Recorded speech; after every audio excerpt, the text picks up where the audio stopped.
So competition does matter, ladies and gentlemen. Only to a degree, though, right? Like assuming if you have something innovative and the other competitors suck and like people complain and don't like going there, that's an opportunity to come in and crush your competition. You have to assess market demand.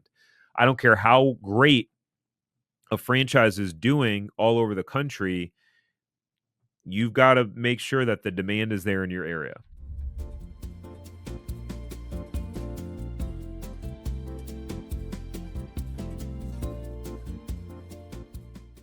Number 3 is demand. So, guys, that the way that I learned this again was so we opened up a brand new location in California for like month 1 and 2, just things gangbusters. Really, the business took off right away. We were profitable in less than 2 months. It was so exciting, amazing. But there was a ton of demand because the competitor was 5 miles away, and then the other one was about a little bit less than 5 miles away, but you had to go on the highway and go 2 exits down. And so, ta-da! Like we knew in that micro area of the exit of where we lived, that meant there was demand for a juice and smoothie place, right?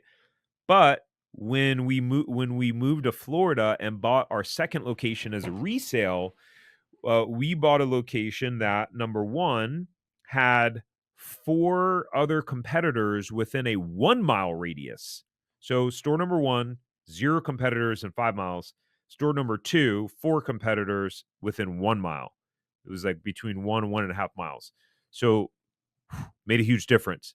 That location was much harder to open and operate. So you've got to validate the local demand. And then also there was no brand awareness because in the Florida market, no one really knew the brand, the store. It had started out in California, it had like 50, 60 locations there.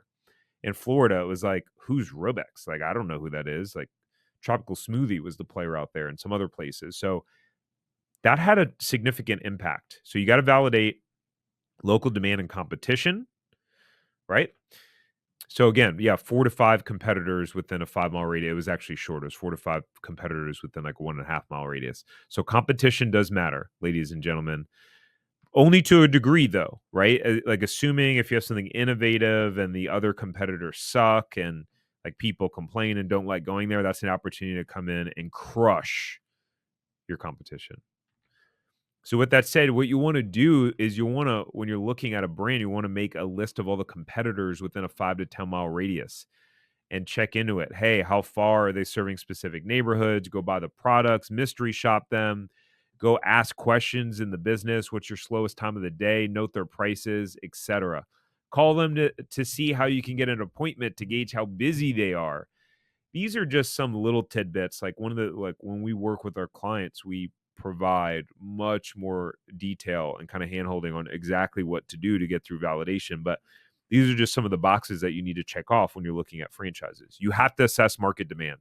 I don't care how great a franchise is doing all over the country, you've got to make sure that the demand is there in your area, right? Check Google, Yelp reviews. Like, just there's a lot of ways to scope it out. Again, we go in a lot more detail. I'm just keeping it pretty high level today. If you enjoyed this short clip from the podcast, you can check out another short clip right here. Or if you want to watch the full episode of this podcast, you can watch that here. And remember, knowledge is not power. It's applied knowledge that's power. Take care. Have a great rest of your day.